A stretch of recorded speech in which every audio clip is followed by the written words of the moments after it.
Hello everyone and welcome back to TowerGate. It is TowerGate day number 848, July the 25th, 2019, Thursday. Thank you so much for tuning in. Well, before I get started on today's video, my apologies for yesterday's video being late getting uploaded. It happens from time to time. I got up in the morning to go to work and the video was hung up.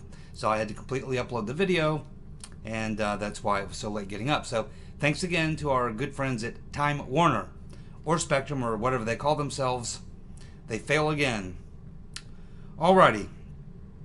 Well, obviously the big story of the day is yesterday's hearing with Uncle Bob, the drive-by executioner, which, before I get to even what my thoughts are on it, just the thoughts of just about everybody across the board, including Democrats.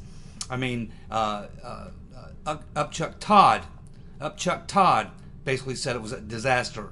It's not going to work very well for the Democrats. They can forget those impeachment hearings. Terry Moran, also over there on, I think, MSNBC. Sorry, didn't work. Uncle Bob's got a lot of problems. And of course, we even had Michael Moore. So, whether it was Republicans, Democrats, whether it was legal analysts, whether it was pundits, didn't matter. Everyone pretty much across the board agreeing that it was a disaster.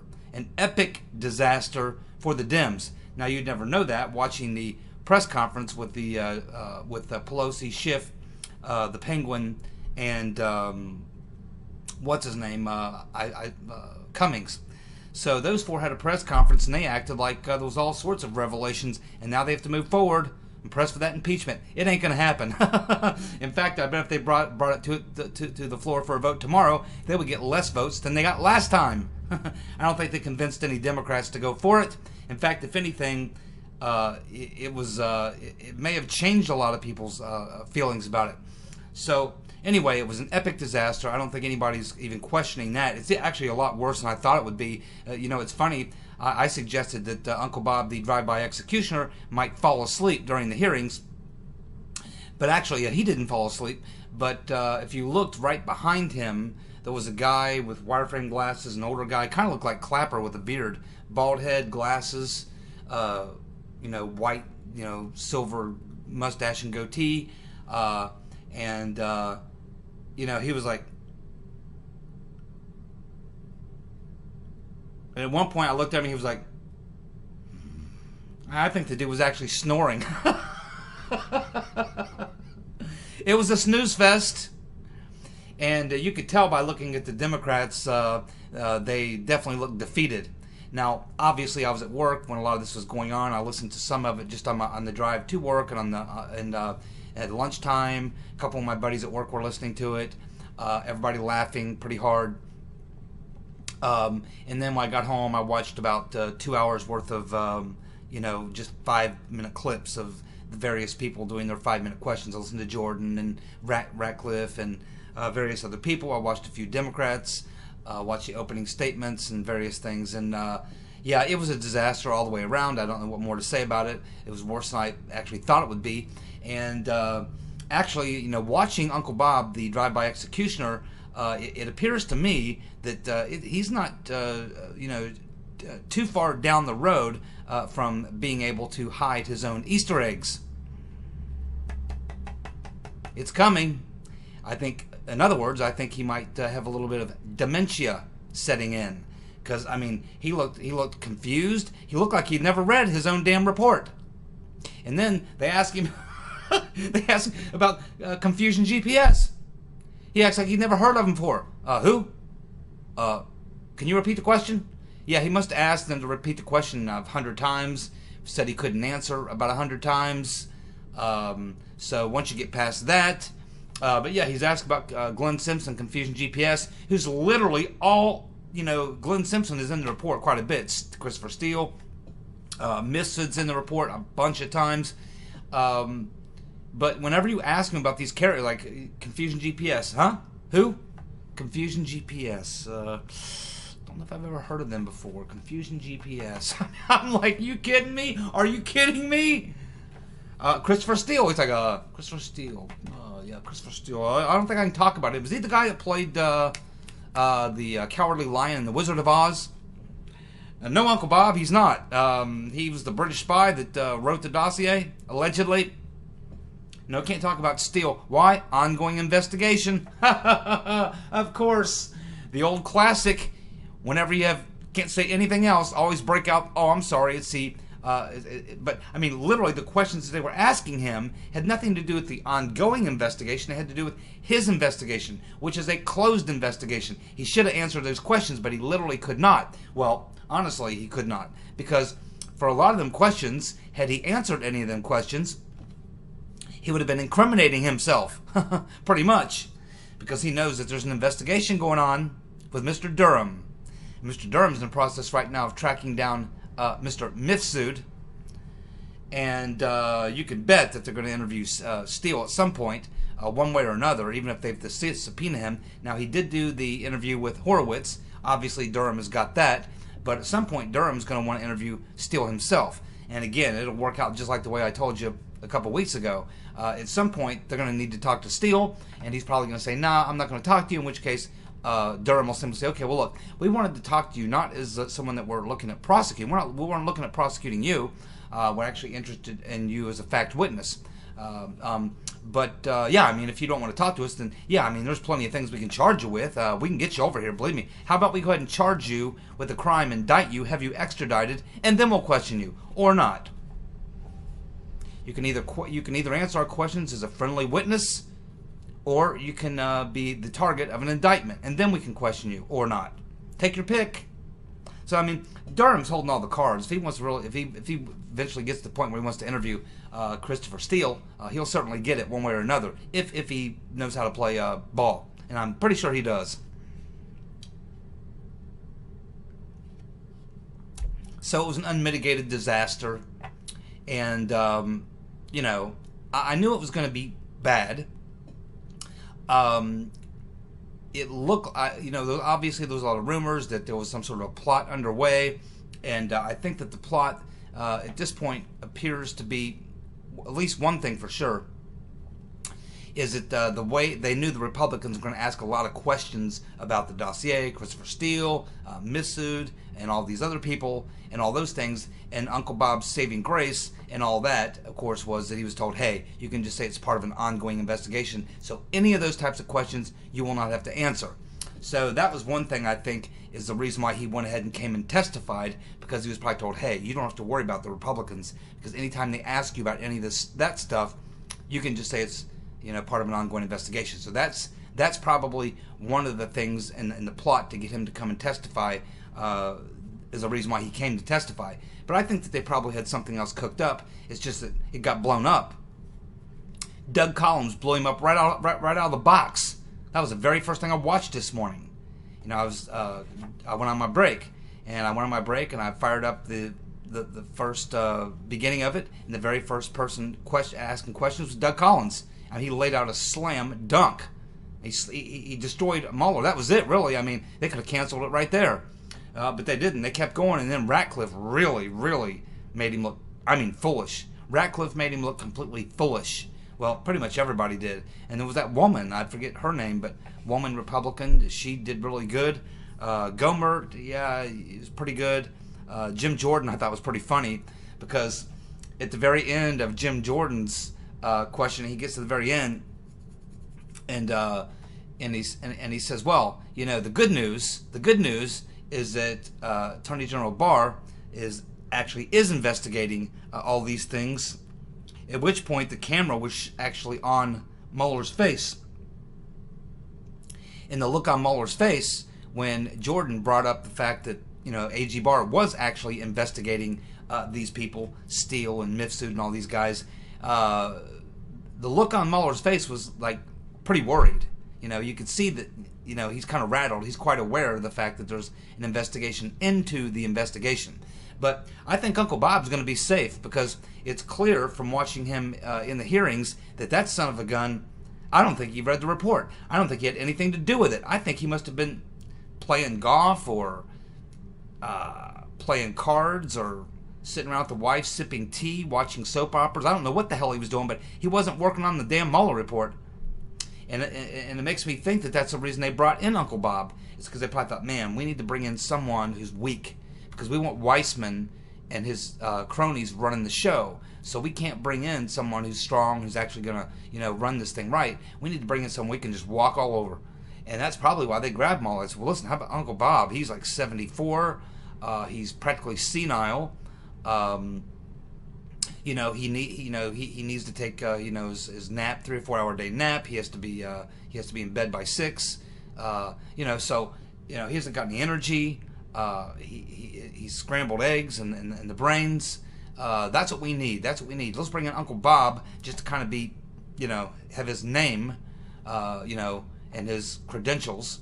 Not that I think he's got good credentials, because his whole career is full of corruption. But, he's got that so-called reputation in D.C., so I think that they probably just brought him in and said, okay, there we go. There's Uncle Bob. You might as well stuff him, put him up on the mantle, and Weissman's running the show. So I think that that's probably some of the things that I got out of the hearing today or yesterday. It was an epic fail.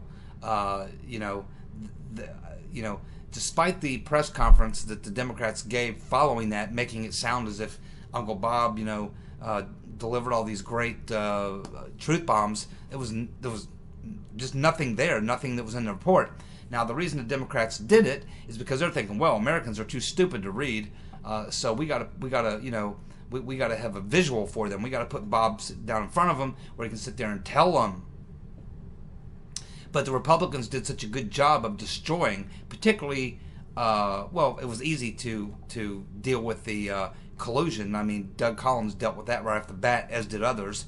Obviously, it's in his report, whether you read it or whether you watch him say it. But they did a good job of going over and over and over again. Just about every Republican did it to get Uncle Bob the executioner to have to say exactly what was in that page 2 of his report, where they found no evidence that anyone in the Trump team was involved with the Russians or anything like that.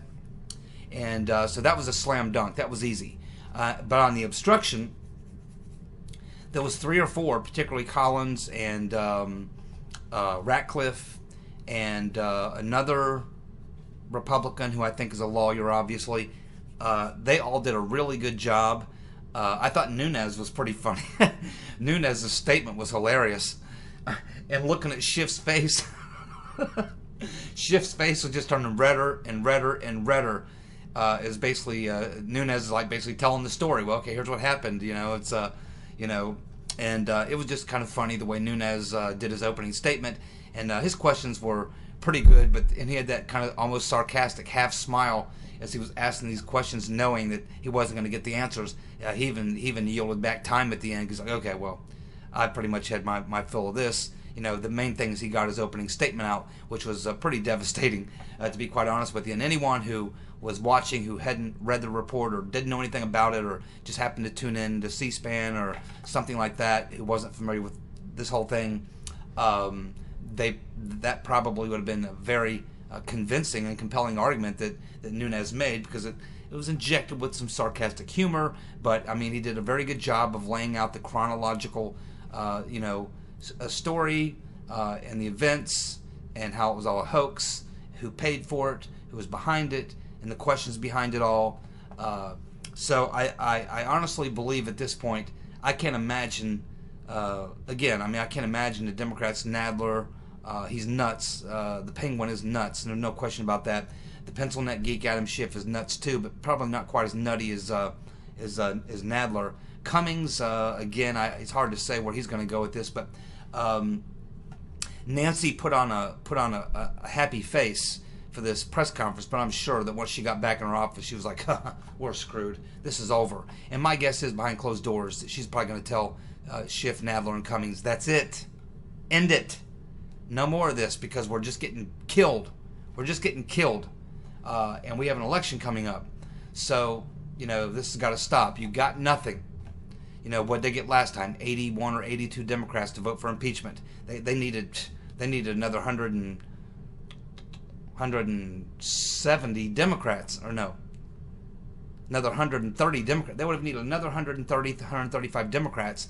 I don't think they picked up a single Democrat. In fact, they may have lost Democrats. So, and even if they did, get a vote to move forward with impeachment in the House, as soon as it gets to the Senate, it's dead, because Lindsey Graham is the head of the Senate Judiciary Committee, and there's a 52-48 majority. So, I mean, it's going nowhere, and Pelosi knows it. It's a loser. It's a political loser, absolutely.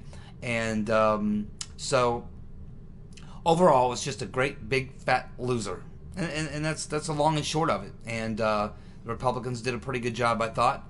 Didn't listen to too many of the Democrats. I just can't tolerate it.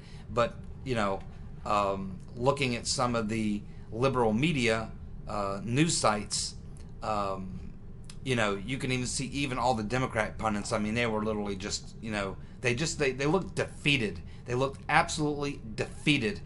Looking at, like, over there on MSNBC when Terry Moran gave his dissertation, and as he was talking, he's like, no, it ain't gonna happen, man. It's like, that was bad. I mean, it was really bad. Mueller looked like he, the person, he looked like the person who probably learned the most about his own report that day. I mean, he didn't look like he knew what he was doing. I mean, he looked confused, looked pretty rattled and nervous, and nothing good happened there. It's you can forget it. The impeachment's dead. It did not move the ball an inch. In fact, they may have lost ground. And as Moran is talking and saying this, and he's a Trump hater hardcore, you can see he's sitting right next to Katie Tur. And the look on Katie Tur's face is just after. I'm thinking, somebody better put Katie on a suicide watch. Katie Tur might need to go on suicide watch, and the whole group. I mean, they were very, very quiet. You know how normally you watch them, they got like 9 or 10 liberals sitting there at the big desk, around in the half circle on the big desk. There's like probably 9 or 10 of them, and they're normally all talkative and trying to jump in on each other and trying to just get a second to do some horrible remark about Trump.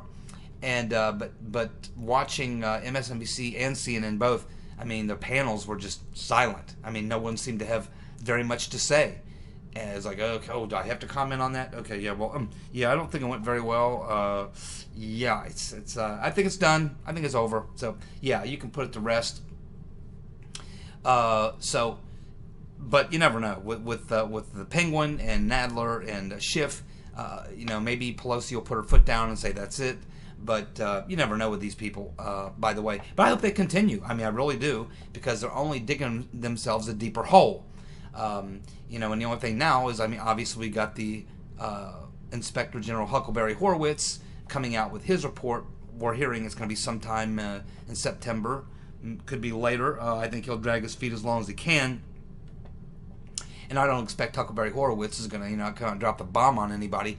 But we are hearing that there's going to be some fairly damning things. I mean, it's going to be pretty hard for Huckleberry because we already have so much in the public domain, and too many members of Congress have already seen the scope memos, the FISA applications, and everything else. So it's not like Horowitz can come out and put out a real, lame report and skip over a lot of things, because too many Republicans have already looked at the information, that the very minimum information that Horowitz would have had, and he's seen more than they've seen. So it's going to be very difficult. At the very least, Horowitz has to point out that the criminals, including Comey 3 times, lied to the FISA court, and also Rod Rodenstein.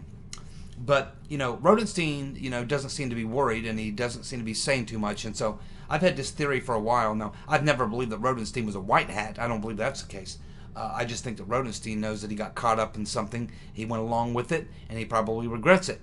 But Rodenstein's a self-serving individual, in my opinion.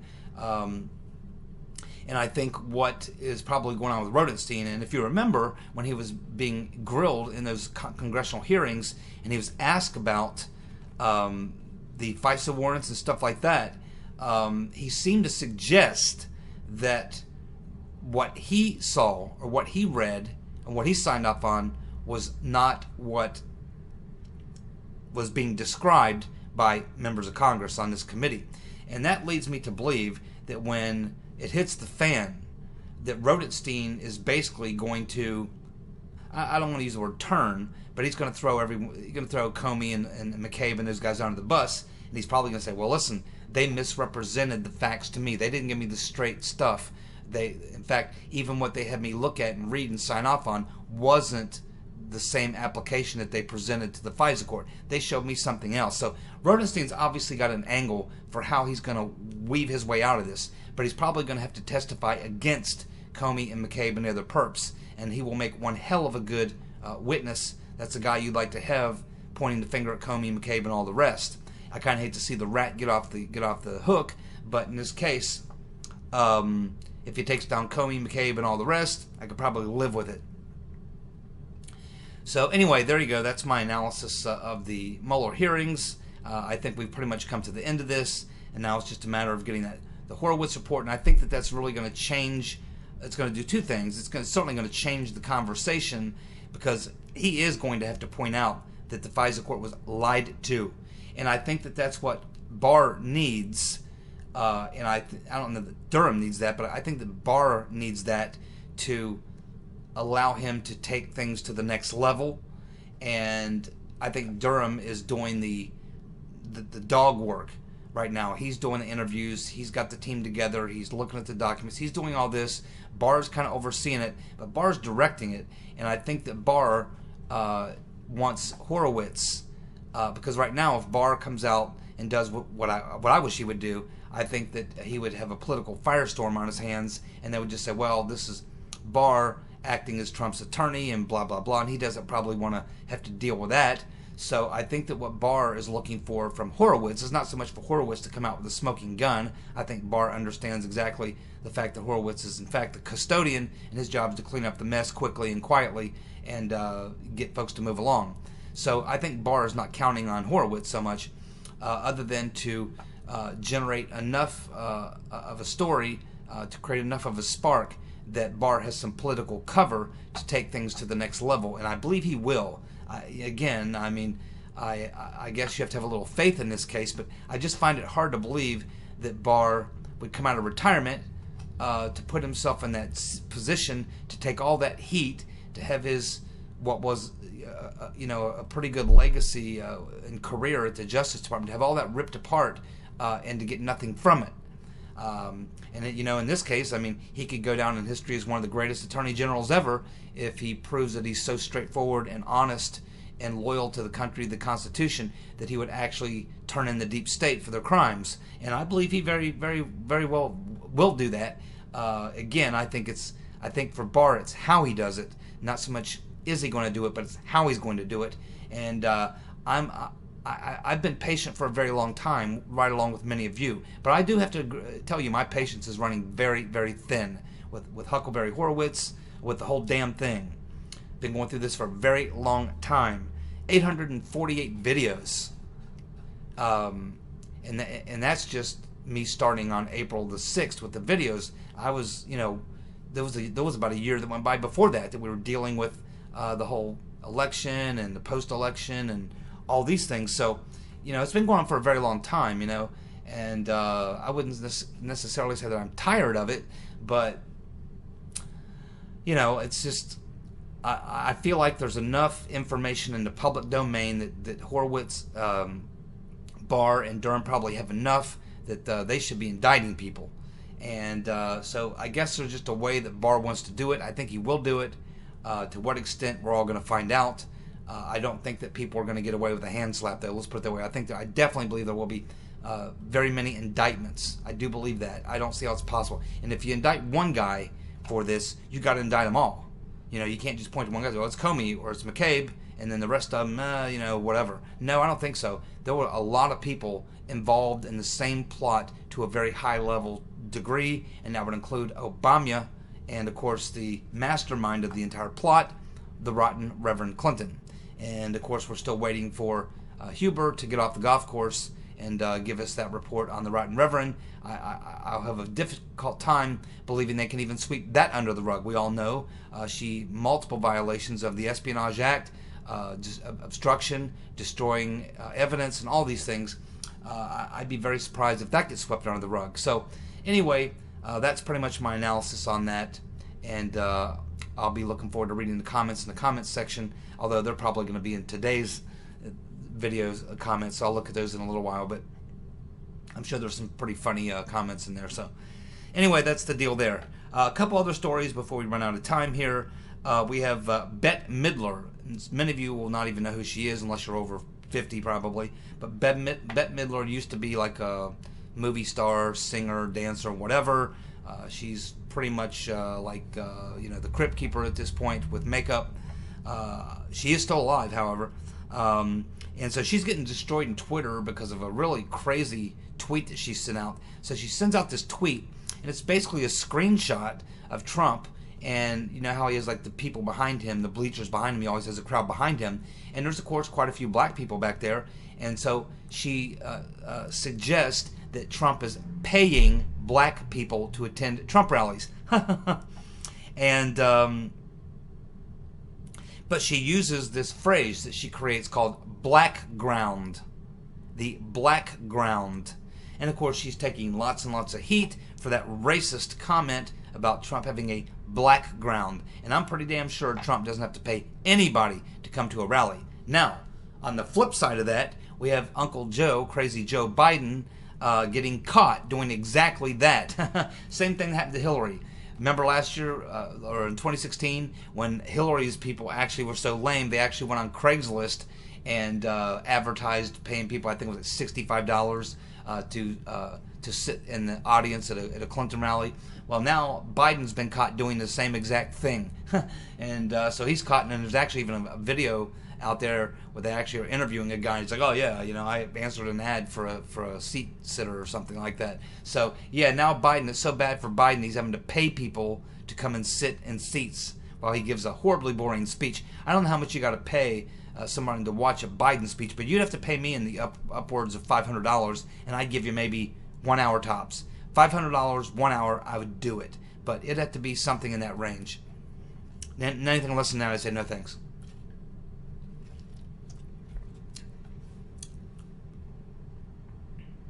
Yes, and other good news coming out of Attorney General Barr's office. Finally, the Department of Justice has opened up an antitrust investigation of big tech firms. Thank God.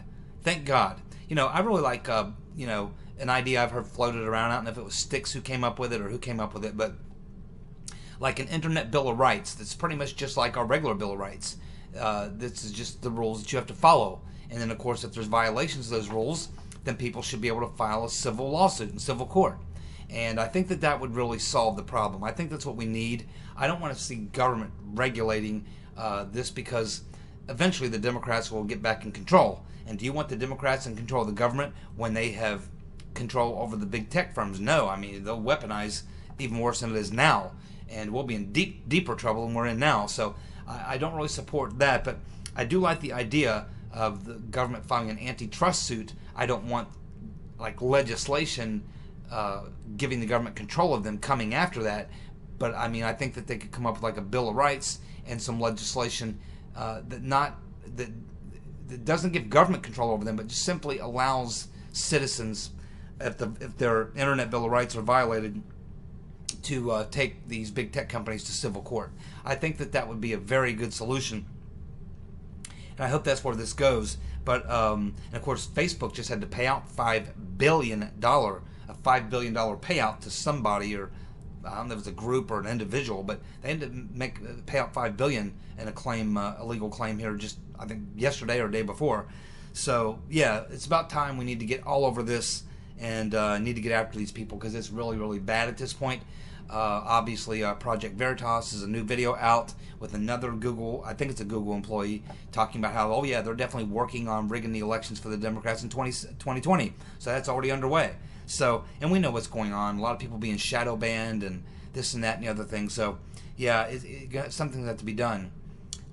Another thing about the Mueller hearing, a lot of people, Aaron Zebley, well, he was pretty much, we think about Weissman as being the number one guy, and I do believe Weissman was the guy running a lot of what was going on there with the Mueller thing, but Aaron Zebley, I think, was actually the guy who was like named as Mueller's chief of staff or whatever.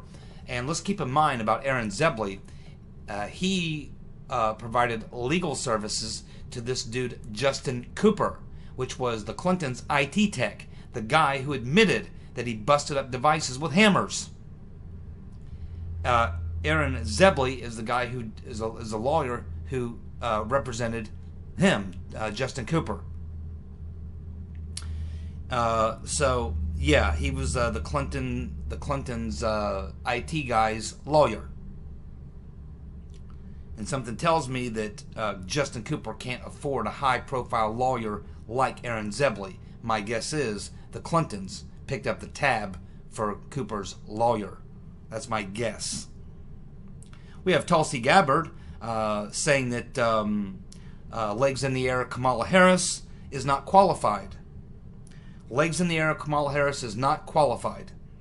Apparently because of, she says, a lack of experience and a lack of proper temperament. Well, yes and yes. Her temperament, certainly, you definitely don't want Kamala Harris in the White House.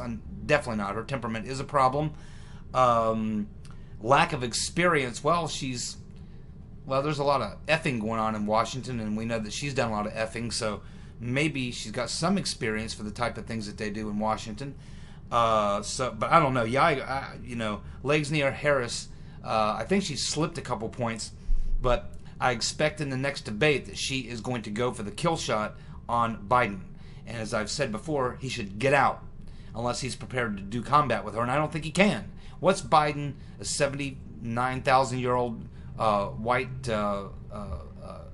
crypt keeper, going to say to a black, so-called black, she identifies as black, a black female Democrat? What is he going to do? Anything he would say to her to try to take her on, even though there's plenty of things to deal with there, he's just going to be accused of being a racist or whatever. So as I say, she's got carte blanche. She can say anything, degrade Biden in any way she wants, drag him down in any way she wants, accuse him of anything, including being a racist or whatever. She can say anything and do anything she wants to Biden. He literally cannot respond without getting in even more trouble. I just don't see I see no path for Biden against legs in the air Kamala.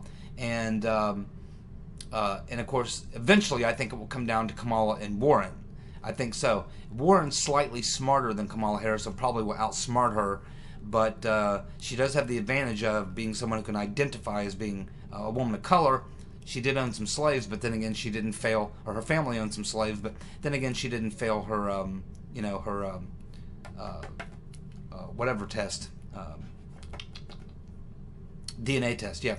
So, yeah, I mean, it's tough. I mean, someone who failed her DNA test versus someone who, of course, got her start in politics by screwing the mayor of San Francisco. And, of course, he says that she can't win. I still got my money on the rotten Reverend Clinton. I think that Harris is going to take Biden out in the next debate, pretty much. I think she'll hit him as hard as she can hit him, see how much damage she can do. If she can drive him down 5 points, she picks up those 5 points probably, because she's dropped about 2 points. So she is going to have to go. She's going to have to make a big play, is what I'm saying. Kamala Harris is going to have to throw. She's going to have to throw a roundhouse. You know, when you throw a roundhouse, you either make contact or you look stupid, and then the guy turns around and kicks you in the nuts and drops you. So, you know, that's kind of how that's going to go. We'll just have to wait and see. The Sanders campaign, Commie Bernie, it appears that he has been hit with a lawsuit by one of his employees in his campaign. This employee, we don't know who that employee is, but they have filed actions with the National Labor Relations Board, citing retaliation, repudiation, interrogation, discipline, and discharge. So somebody on the Bernie campaign obviously got fired, but not before they got chewed out and harassed and retaliated against, repudiated, interrogated, disciplined, and then discharged. That's quite a bit, okay? But that's, you know, he's a commie, so what more would you expect? And then last but not least, we have Papadopoulos tweeting out that Alexander Downer, that there are secret recordings with Alexander Downer.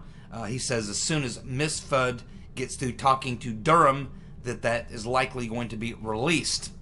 I don't know what he knows, but I agree. I think that Downer probably was recording Pops, or else that place was under surveillance. The table itself may have been wired. Who knows? But Papadopoulos is convinced that there are recordings of him and Downer, and he feels pretty strongly about that, and he thinks that this is going to come out after Miss Mifsud talks to Durham. And we don't know if Mifsud has talked to Durham yet, but we know that Durham is hot on his trail. Thank you so much for tuning in. I'll be back tomorrow with more TowerGate. See you. Bye.